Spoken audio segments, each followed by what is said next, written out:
છાંદોગ્ય ઉપનિષદના તૃતીય અધ્યાયનો ખંડ 16 એ માનવ જીવનને જોવાની દ્રષ્ટિમાં આમૂલ પરિવર્તન લાવનારો વિભાગ છે.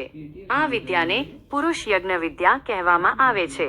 અહીં પુરુષ એટલે માત્ર સ્ત્રી કે પુરુષ નહીં, પરંતુ સમગ્ર માનવ અસ્તિત્વ.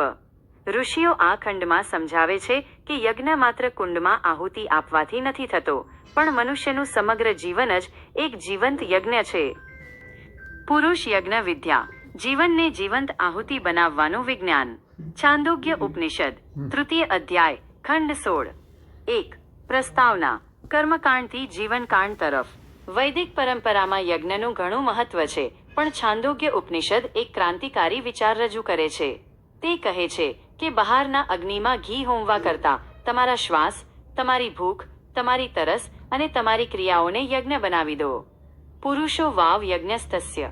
આ વાક્ય સાથે ખંડનો પ્રારંભ થાય છે.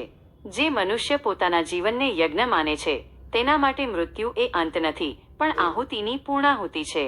તે માંદગીમાં રડતો નથી, પણ તેને તપ માને છે. 2. જીવનના 3 પડાવ. 3 સવન, 3 લાઇબેશન્સ. શાસ્ત્રીય યજ્ઞમાં દિવસમાં 3 વાર આહુતિ અપાય છે: સવાર, બપોર અને સાંજ. પુરુષ યજ્ઞમાં મનુષ્યના 116 વર્ષના આયુષ્યને આ 3 ભાગમાં વહેંચવામાં આવ્યું છે. ક. પ્રાતઃ સવન, મોર્નિંગ લાઇબેશન, પ્રથમ 24 વર્ષ. સમયગાળો જન્મથી 24 વર્ષ સુધી. ગાયત્રી છંદ. આ કાળ ગાયત્રી છંદ સાથે જોડાયેલો છે, કારણ કે ગાયત્રીમાં 24 અક્ષરો છે. દેવતા વસુઓ. વાસાસ. વસુઓ એટલે પૃથ્વી અને પ્રકૃતિના ધારક તત્વો. મહત્વ. આ સમય બ્રહ્મચર્ય, શિક્ષણ અને શક્તિ સંચયનો છે. જો આ સમયમાં કોઈ બીમારી આવે તો સાધકે પ્રાણોને વિનંતી કરવી જોઈએ: હે પ્રાણો, તમે આ સવારના યજ્ઞના સ્વામી છો, મારા આ યજ્ઞને બપોરના યજ્ઞ યુવાની સુધી લંબાવો. ખ. માધ્યમ દિન સવન, મિડ ડે લાઇબેશન, પછીના 44 વર્ષ. સમયગાળો 24 વર્ષથી 68 વર્ષ સુધી, 44 વર્ષનો ગાળો. ત્રિષ્ટુપ છંદ. આ કાળ ત્રિષ્ટુપ છંદ સાથે જોડાયેલો છે, જેમાં 44 અક્ષરો છે. દેવતા રુદ્રો. રુદ્રાસ. રુદ્રો શક્તિ અને સંઘર્ષના દેવ છે. મહત્વ. આ ગૃહસ્થાશ્રમનો સમય છે, જ્યાં મનુષ્ય સંઘર્ષ અને પુરુષાર્થ કરવાનો હોય છે. જો અહીં વિઘ્ન આવે તો રુદ્રોને પ્રાર્થના કરવાની હોય છે કે યજ્ઞ અધૂરો ન રહે. ગ. તૃતીય સવન, ઇવનિંગ લાઇબેશન, અંતિમ 48 વર્ષ. સમયગાળો 68 વર્ષથી 116 વર્ષ સુધી, 48 વર્ષનો ગાળો. જગતી છંદ.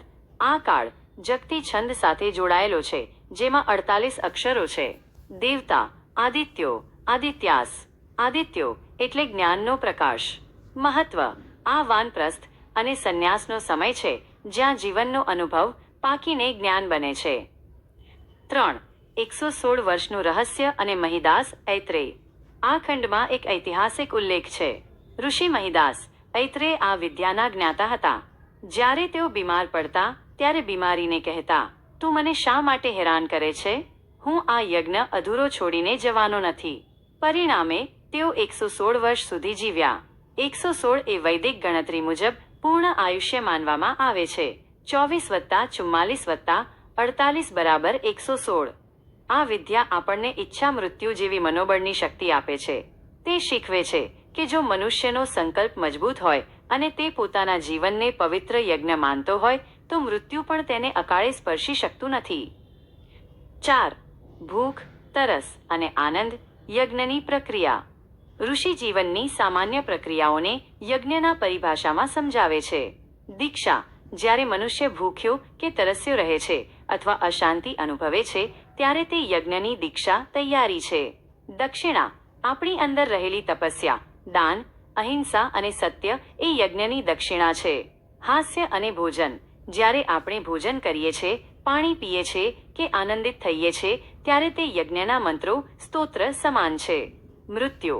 જીવનનો અંત એ આ યજ્ઞનો અવભૃત સ્નાન, યજ્ઞ પછીનું પવિત્ર સ્નાન છે. 5. વૈજ્ઞાનિક અને મનોવૈજ્ઞાનિક વિશ્લેષણ. 3000 વત્તા શબ્દોના વિસ્તાર માટે આ મુદ્દાઓનું ચિંતન. 1. Positive psychology. માંદગીને બીમારી તરીકે નહીં, પણ યજ્ઞમાં આવતા તપ તરીકે જોવાથી દર્દીની રિકવરી ઝડપી બને છે. આ આત્મબળનું વિજ્ઞાન છે. 2. સમયનું સંચાલન, ટાઈમ મેનેજમેન્ટ. જીવનને 3 ભાગમાં વહેંચીને દરેક તબક્કાના દેવતા અને જવાબદારી નક્કી કરવી એ જીવન જીવવાની શ્રેષ્ઠ પદ્ધતિ છે. 3. અહિંસા અને સત્ય. યજ્ઞ ત્યારે જ સફળ થાય જો તેમાં શુદ્ધ આચરણ, દક્ષિણા હોય. 6. ઉપસંહાર. જીવંત યજ્ઞનો બોધ. પુરુષ યજ્ઞ વિદ્યાનો સાર એ છે કે આપણે માત્ર હાડકાં અને માંસનું પૂતળું નથી, પણ આપણે એક ચાલતો ફરતો દિવ્ય યજ્ઞ છીએ. આપણી દરેક શ્વાસ એક આહુતિ છે. જો આ ભાવ જાગી જાય તો મનુષ્ય પાપ કર્મોથી બચી જાય છે અને તેનું જીવન સુગંધિત પુષ્પ જેવું પવિત્ર બની જાય છે. જે સાધક આ વિદ્યા જાણે છે તે 1. અકાળ મૃત્યુથી બચે છે. 2. 116 વર્ષનું તેજસ્વી આયુષ્ય ભોગવે છે. 3.